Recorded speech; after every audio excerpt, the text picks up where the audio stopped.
Well, good morning, Mr. Ryan, and Happy Good New Year. morning. Happy 2026. Yes, it is. Yes, it is. Thank you so much for joining me today for this franchisee interview. My name is Jenna. I am the franchise development director here for Right at Home, and candidates love to hear from franchise owners to get a balanced perspective of what it's like to be an owner with Right at Home. So I Sure. appreciate your time today. So let's get started. Why don't you go ahead and introduce yourself? Where you are located, when you became an owner with Right at Home, and the number of territories that you own. Sure. So my name is Ryan Nagel. Uh, I have a business partner, Brian Hensley, and he and I actually opened doors to our first right at home territory in August of 2016. So this later this year will be our 10 years in the system. And then we own three territories total now at this point. Right. Well, congratulations. Thank you. 10 years, that's pretty awesome. What was your background before you became a Right at Home owner?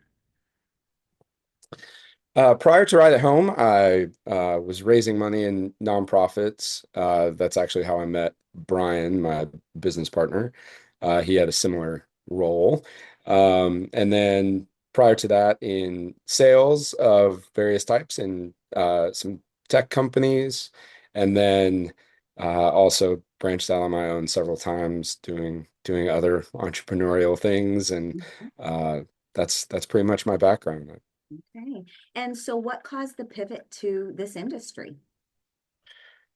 Um, well, when Brian had approached me about looking at opening a business, I, of course, had the itch to get back at it again, Mhm. and um, really looking for something that was going to cement us in the community a bit more. I'm not originally from Chattanooga, but but I had been here a while. At that time, my wife and I had one kid. We now have three.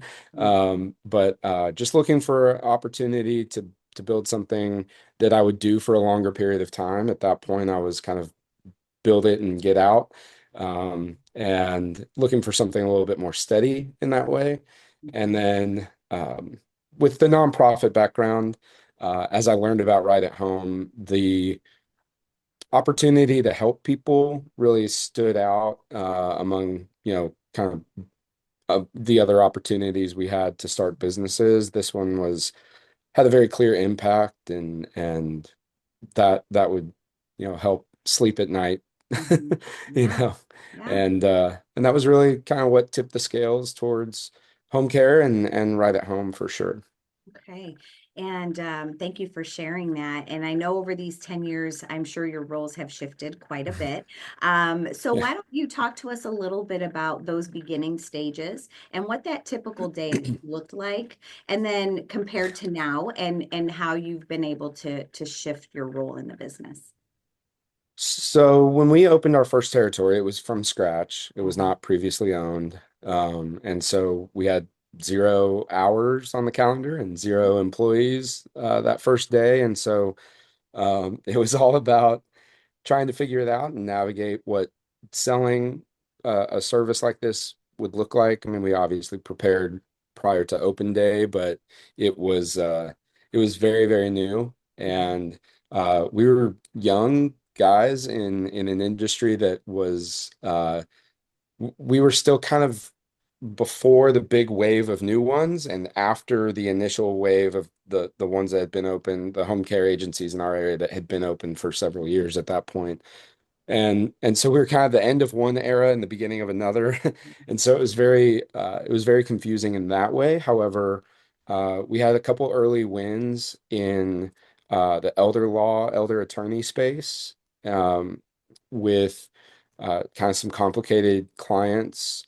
We had trouble selling to healthcare referrals at first. Mhm. And so that was really where we ended up finding our niche was in wealth managers, elder law attorneys, trustees, and and just kind of a different market for us for a long time. And so it was tough. It was slow for us. I think it's much more ripe for faster growth these days than it used to be. We were still Hmm. kind of doing a lot of education. What is home care Hmm. 10 years ago? Hmm. Um, Hmm. so that I think has changed quite a bit now. And so I think people can get up and off the ground quite a bit quicker than we were able to. Hmm. But yeah, those early days were a lot of just hiring people for work that didn't exist yet, and Hmm. then just scrambling to do our best to backfill and give them that work. Hmm. So how would you say that shifted to now? Three territories later, Sure. right? Yeah, yeah. So we have a large office team. We rent three offices, Hmm. one in each territory, and we manage the uh, that office team. Most of those operations are centralized in Chattanooga, but we have sales in each territory. The way we structure things, we tend to have the outlook of unless we get paid to do it, we're going to pay someone else to do it. Hmm. So we've made the decision not to offshore, although people do. We do outsource, but we don't offshore. And so recruiting, we work with a vendor. Our HR and benefits administration, we work with a PEO um, or a professional employer organization. And then after hours on call, we work with a vendor and bookkeeping, Hmm. even office staff hiring. We work with a vendor for that as well. So we do our best to assemble our team in such a way that anyone that's working directly in the office is really focused on caregiver retention and caregiver satisfaction and Hmm. client satisfaction, and then of course sales, uh, getting people in the top of the funnel and closing those clients. Wonderful, thank you. And when you think of the support structure that Right at Home does provide to our owners, which part would you say is the most valuable, or what have you found to you in value? Yeah, over the last 10 years, I think the resounding kind of through thread that has always been true is generally the coaching staff, right? So um, they're really the point person between the owner and the rest of what corporate offers, Mhm.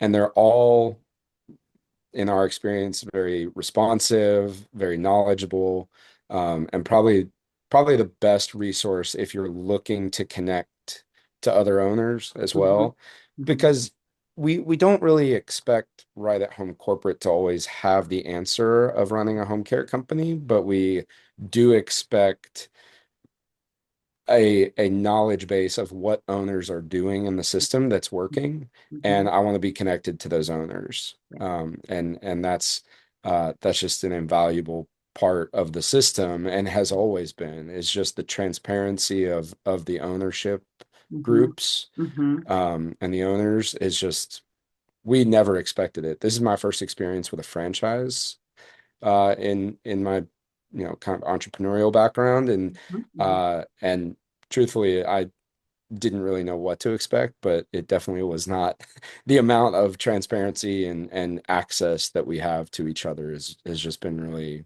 really amazing. Yeah, that's wonderful. Thank you for sharing. And, I hear a lot as I take candidates through this education process that, they are always curious as to how we collaborate within the network. So, when you think about your role in the Strategic Mhm. Leadership Council, I'd love for you to give a little bit of insight to other ways that we're able to collaborate within the network on an intimate level, if you will. Sure. So there's Strategic Leadership Council, or we call it the SLC, which is made up of 8 elected positions that are owners from each of the 8 regions that the country's broken up into. And then there's 4 appointed seats for a total of 12 franchisees or owners that are helping represent the the other owners in their regions as well as just the ownership as a whole, and representing those owners views and challenges or things that they're doing right, kind of best practices, and bringing those to the corporate team, as well as helping pilot and facilitate task forces under kind of big things that not only corporate but the system and home care in general is trying to tackle. Mhm.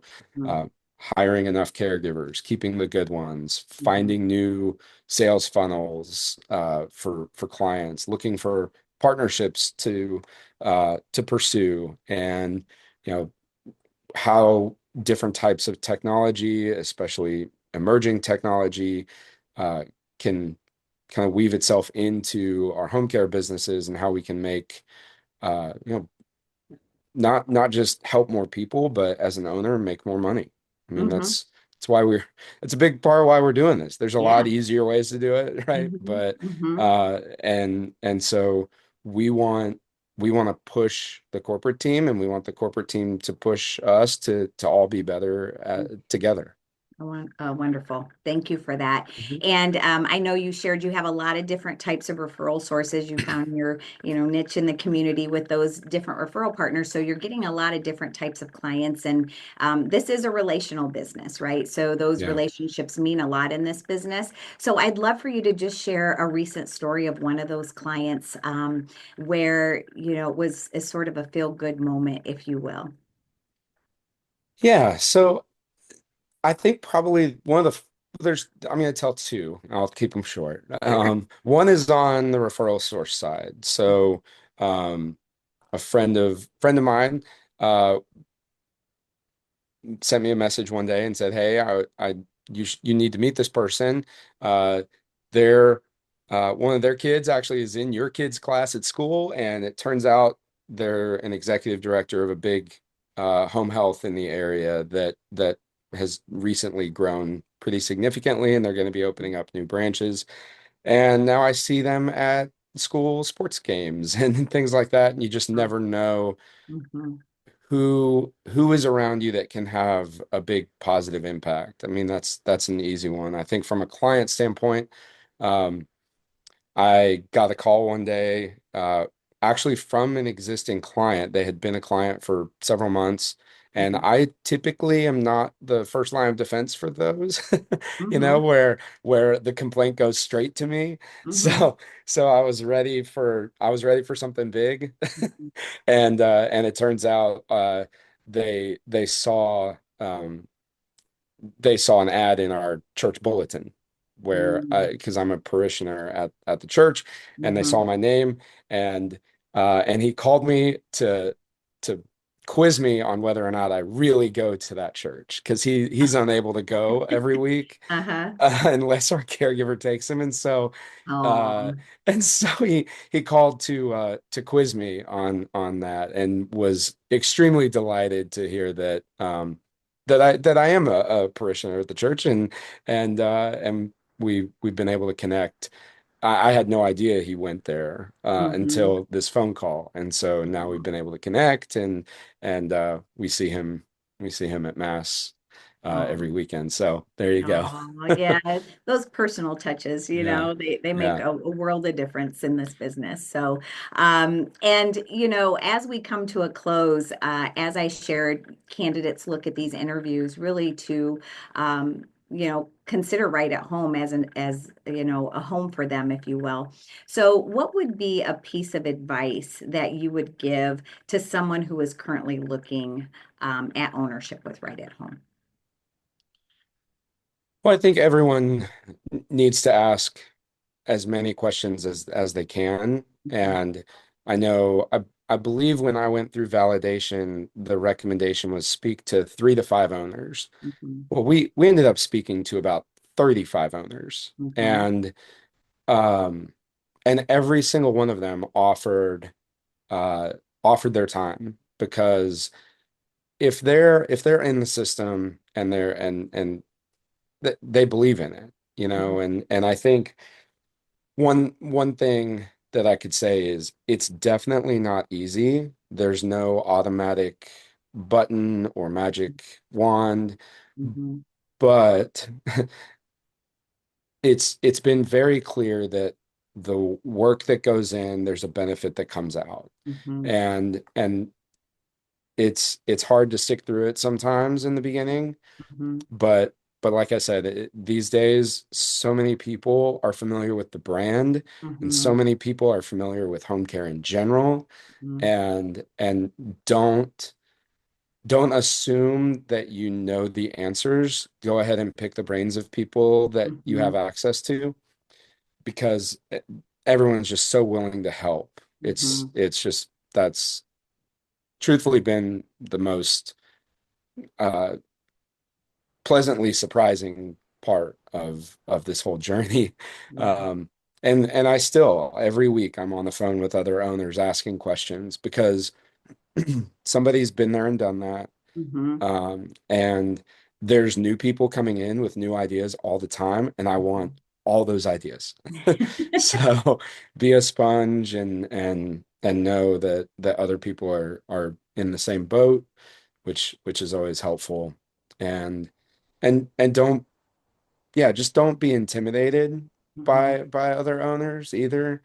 Sometimes when you once you're in the system and you're going, you'll see, some big time folks that own these big home care businesses, and they are the most kind and welcoming people that you can imagine, and they're all very happy to share uh, some advice and some cautionary tales as well, I'm sure.